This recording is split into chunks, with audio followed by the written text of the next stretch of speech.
सकाळी नाश्त्यासाठी झटपट होणारा आणि सगळ्यांना आवडणारा पदार्थ म्हणजे उपमा। उपमा बनवताना त्याचा अंदाज परफेक्ट असावा लागतो। जर गरम पाण्याचा आणि रव्याचा अंदाज चुकला तर उपमा पिठासारखा होतो। असा पिठाच्या गोळ्यासारखा उपमा होऊ नये म्हणून काय करावं आणि लुसलुशीत उपमा कसा बनवावा याचा रेसिपी व्हिडिओ पाहूयात। माझे नाव शीतल पाटील। मी तुम्हाला सुटसुटीत उपमा कसा बनवायचा ते रेसिपी दाखवणार आहे। यासाठी लागणारे साहित्य: एक टोमॅटो बारीक चिरलेलं, कांदा एक चिरलेला, रवा, मिरची, मूग, साखर, मीठ। गरम झालेले आहे। आता आपण त्याच्यात रवा टाकूया।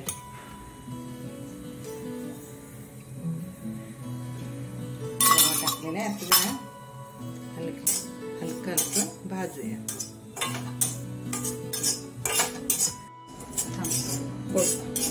रवा आता लाल झालेला आहे। आता याच्यात आपण थोडं तूप घालूया। चांगलं भाजून घ्यायचं। चमचा तूप घातलंय। रवा एकदम लालसर झालेला आहे। तेल टाकूया 2 पॉइंट।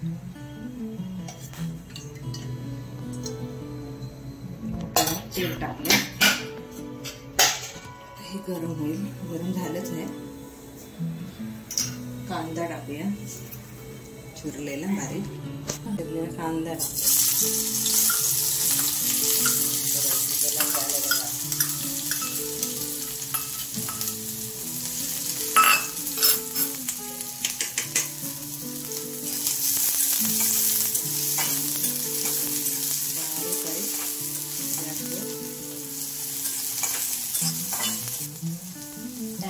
मिरची टाकते,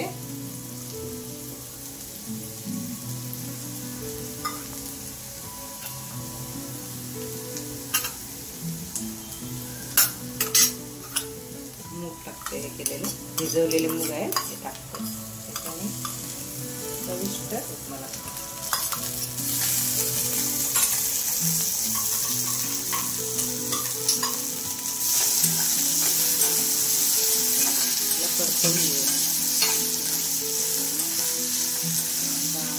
बारीक चिरलेला हा टोमॅटो टाकते।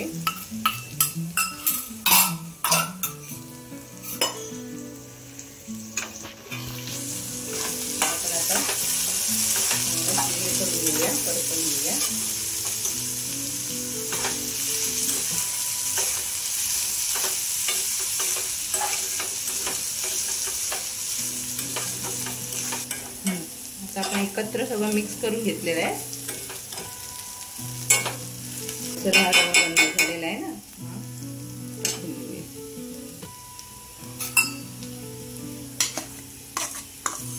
किती लालसर छान सारं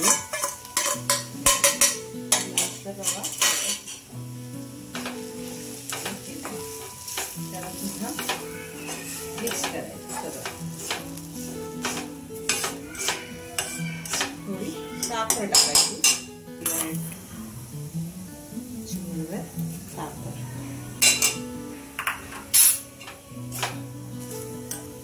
आता आपण मीठ टाकूया, चवीनुसार मीठ टाकूया।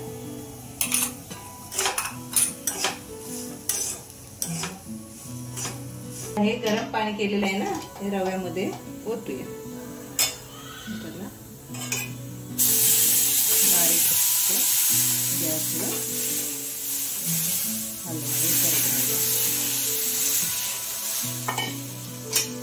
थोडं थोडं करून पाणी टाकायचं। पद्धतीने आपला हा सुटसुटीत उपमा तयार झालेला आहे।